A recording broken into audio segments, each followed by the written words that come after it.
تم نے نسل کا بت بنایا ہے، میرا مومن ہو ہی وہ سکتا ہے جو تمام بتوں کو توڑے. یہی معنی ہے لا الہ کا.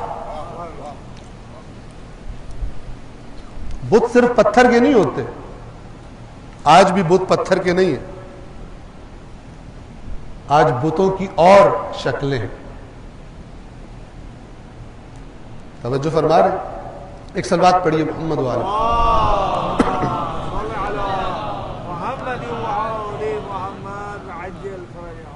قرآن مجید نے بتایا ہے ام یحسدون الناس علی ما آتاہم اللہ من فضل، کیا اللہ نے جو اپنا فضل کچھ خاص لوگوں کو عطا کر دیا، ان میں نبی بھیج دیا، اس پر ان کو حسد ہو گیا کہ نبی ہمارے اندر آئے تو ہم مانیں گے. یہ معیار انہوں نے کہاں سے بنایا؟ جس کا بھی معیار ہے خطا کھائے. اپنے آپ کو باقی بشریت سے جدا سمجھنا یہودی فکر ہے. چاہے مسلمانوں کے کسی مسلک میں آ گئی کہ قیامت کے دن اللہ کا قانون باقیوں کے لیے اور ہوگا، ہم ایکسیپشنل کیس ہوں گے قیامت کے دن. دوسروں نے اگر وہ حرکت کی ہوگی تو انہیں پکڑا جائے گا، ہم نے اگر وہ حرکت کی ہوگی تو ہمیں چھوڑ دیا جائے گا. یہ دعویٰ یہودی بھی کرتے تھے، یہ دعویٰ مسیحی بھی کرتے تھے. باقی ان حرکتوں میں پکڑے جائیں گے، ہم چھوڑ دیے جائیں گے. اور یہ مرض قرآن سے دور ہونے کی وجہ سے مسلمانوں کے مسالک میں بھی کم و بیش تھوڑے بہت فرق کے ساتھ تب بھی موجود ہے. تبھی تو کہتے ہیں ہم جنتی ہیں، باقی سارے فرقے جہنمی ہیں.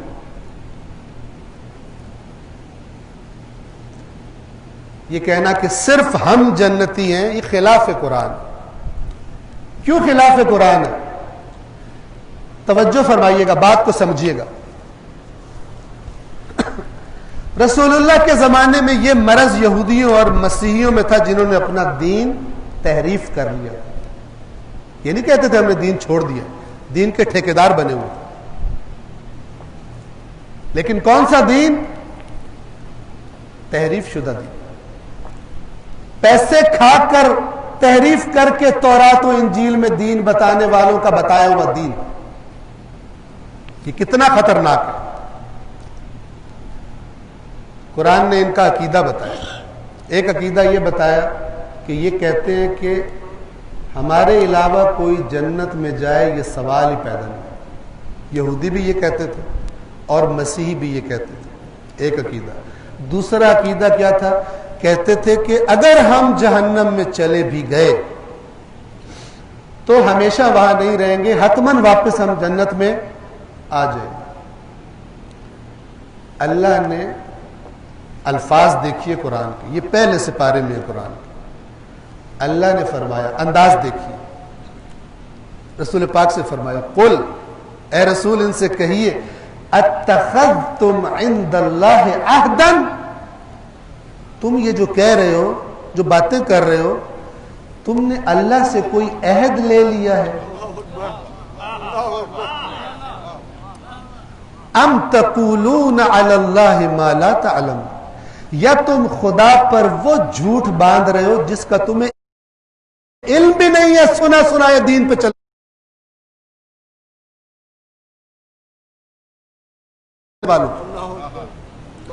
یہاں سے اوپر والی آیت میں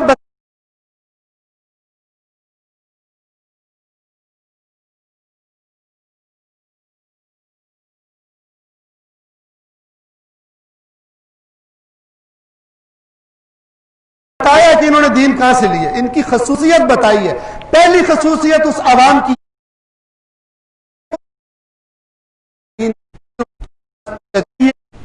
ہو گیا اور شکلیں.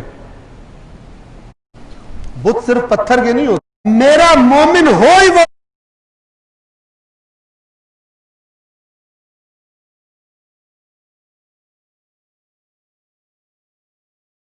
منکر ہو جاتا.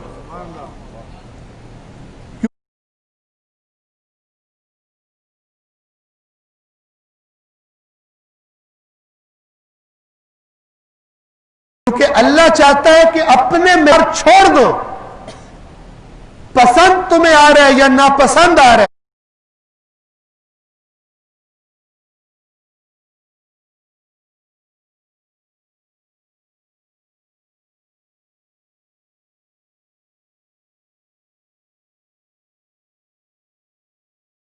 ہو جاتا.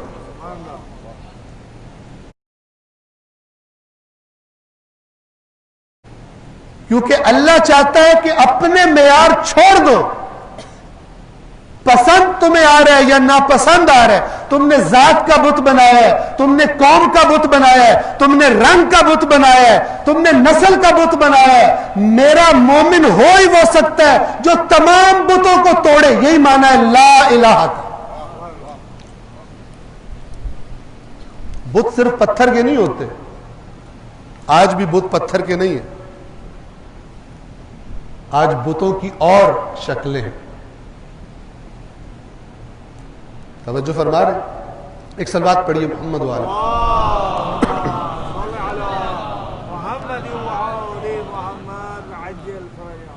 قرآن مجید نے بتایا ہے ام یحسدون الناس علی ما آتاہم اللہ من فضل. کیا اللہ نے جو اپنا فضل کچھ خاص لوگوں کو عطا کر دیا، ان میں نبی بھیج دیا، اس پر ان کو حسد ہو گیا کہ نبی ہمارے اندر آئے تو ہم مانیں گے؟ یہ معیار انہوں نے کہاں سے بنایا؟ جس کا بھی معیار ہے خطا کھائے. اپنے آپ کو باقی بشریت سے جدا سمجھنا یہودی فکر ہے. چاہے مسلمانوں کے کسی مسلک میں آ گئی کہ قیامت کے دن اللہ کا قانون باقیوں کے لیے اور ہوگا، ہم ایکسیپشنل کیس ہوں گے قیامت کے دن.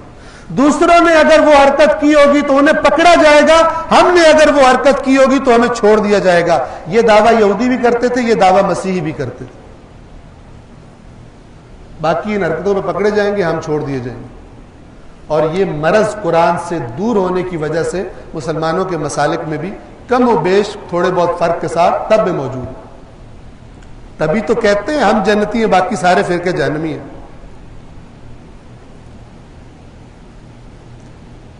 یہ کہنا کہ صرف ہم جنتی ہیں یہ خلاف قرآن. کیوں خلاف قرآن ہے؟ توجہ فرمائیے گا، بات کو سمجھیے گا. رسول اللہ کے زمانے میں یہ مرض یہودیوں اور مسیحیوں میں تھا جنہوں نے اپنا دین تحریف کر لیا. یہ نہیں کہتے تھے ہم نے دین چھوڑ دیا، دین کے ٹھیکیدار بنے ہوئے.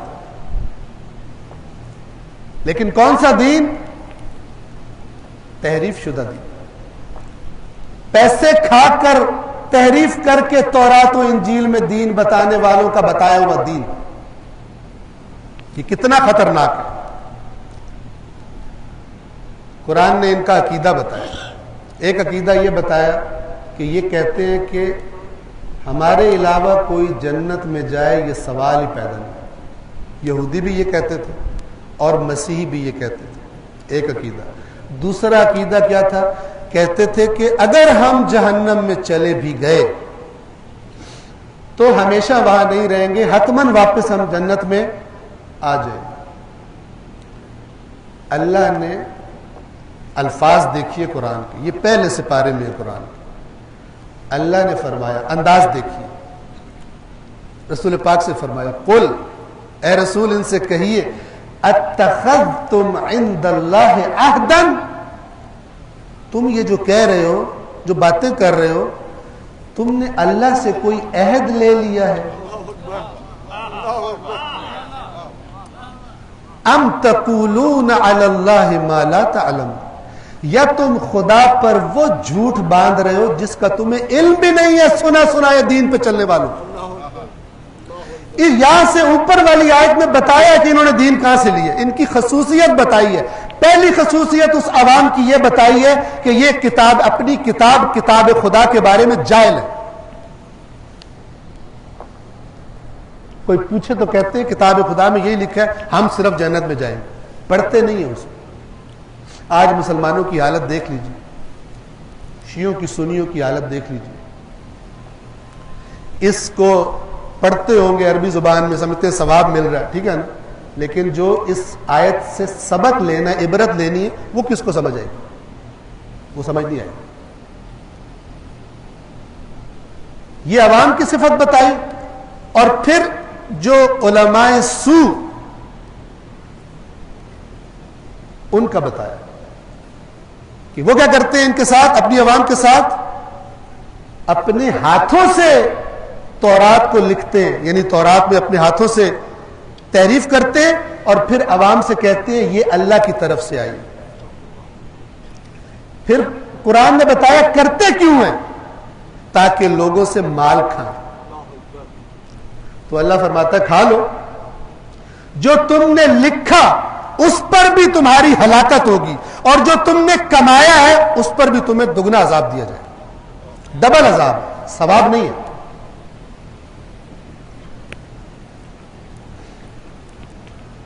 غور سے سنیے گا، سوچ کر سنیے گا۔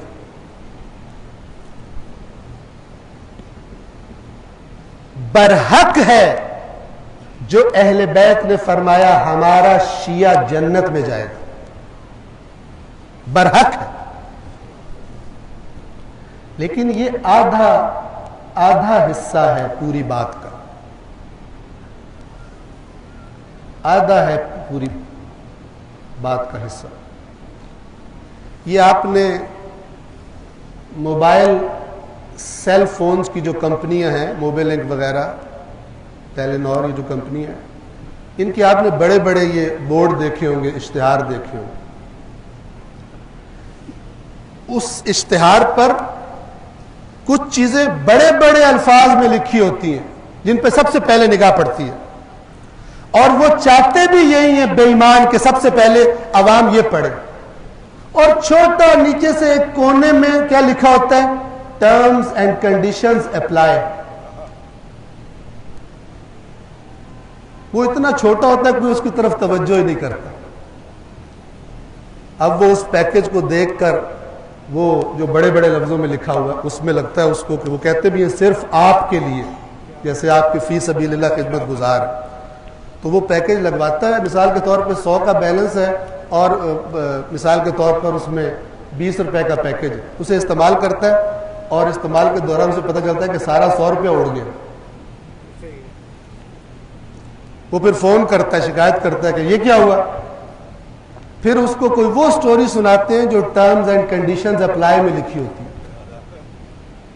کہ یہ شرط تھی، یہ شرط تھی، آپ کو پتہ ہی نہیں۔ کچھ خطیب بھی یہی کام کرتے، یہ تو بتاتے ہیں، اور یہ بات برحق ہے، کوئی شک نہیں کہ اہل بیت کا شیعہ جنت میں جائے گا، لیکن جن ہستیوں نے یہ فرمایا کہ ہمارا شیعہ، غور سے سنیے گا، یاد کر لیجئے گا، جن ہستیوں نے یہ بتایا کہ ہمارا شیعہ جنت میں جائے گا، انہوں نے یہ بھی بتایا کہ ہمارا شیعہ کیسا ہوتا ہے۔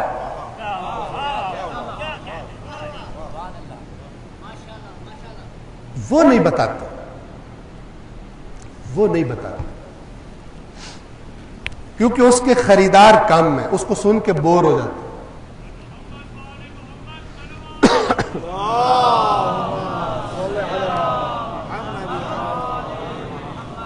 اٹھائیے اصول کافی، کتاب الایمان والکفر، پڑھیے اس کو۔ اس میں ایمان کو کیا ڈیفائن کیا ہے، کیا ایمان کیا ہوتا ہے، ایمان کے اثرات کیا ہوتے ہیں مومن پر، اس کی صفات، ایمان اس کے اندر کون سی صفات پیدا کر دیتا ہے، کیا انقلاب اس کے اندر برپا کر دیتا ہے ایمان، ائمہ نے بتایا ہے۔ اب اگر کوئی اس کو سوچے ہی نہ، اور کیونکہ پیدائشی ایک گھر میں پیدا ہوا ہے اور زندگی وہی گزار رہا ہے جس سے انہوں نے منع کیا ہے، اور پھر کہے یہ جو انہوں نے فرمایا نا میرا شیعہ جنت میں جائے گا، یہ میں ہوں، یہ دھوکے میں ہے۔ یہ اسی طرح دھوکے میں ہے جس طرح رسول اللہ کے زمانے کا یہودی اور مسیحی دھوکے میں تھا۔ اب قرآن سے اگر گائیڈنس لیں تو جب قرآن یہودیوں اور عیسائیوں کا یہ عقیدہ بتاتا ہے تو فرماتا ہے کہ تلک امانیہم، یہ ان کی بے بنیاد آرزویں ہیں۔ ایک آرزو وہ ہوتی ہے، مثلا کسی کی آرزو ہو کہ میں پیسے کماؤں، اور وہ اس کے لیے پلان بھی کرے, محنت بھی کرے. یہ بنیاد والی آرزو ہے. لوگ کہیں گے ہاں بھائی کام بھی کر رہے. ایک آرزو وہ ہوتی ہے کہ بڑا اونچا مقام دیکھا ہو, کر رہا کچھ بھی نہ ہو. کہے میں نے جناب میٹرک میں بورڈ ٹاپ کرنا ہے, اور اسکول سے چھٹیاں مارے, لوفر گردی کرے, آوارہ گردی کرے, ٹائم ضائع کرتا رہے. دیکھنے والے کیا کہیں گے؟ تیرا دماغ تو نہیں خراب؟ ہمیں تو کہتا ہے میں بورڈ ٹاپ کروں گا اور حرکتیں تیری فیل ہونے والی ہیں. اللہ بھی یہی کہتا ہے. اللہ بھی یہی کہتا ہے کہ مقام تم کہتے ہو ہمیں انبیاء کے ساتھ دو, اور حرکتیں تم وہ کرتے ہو جن سے شیطان بھی رقص کرتا ہے, ناچتا ہے خوشی سے کہ میں نے جو قسم کھائی تھی پوری ہو رہی ہے. یہ دین نہیں ہے. دین بتانے کا حقیقی طریقہ یہ ہے کہ اگر کسی مقام کی تعریف کی جائے, اس مقام تک پہنچنے کی شرائط بھی بتائی جائے, ورنہ یہ کائنات کا سب سے بڑا دھوکہ ہے جو بہت ساروں کی آخرت کو تباہ کر دے گا. آخرت کو تباہ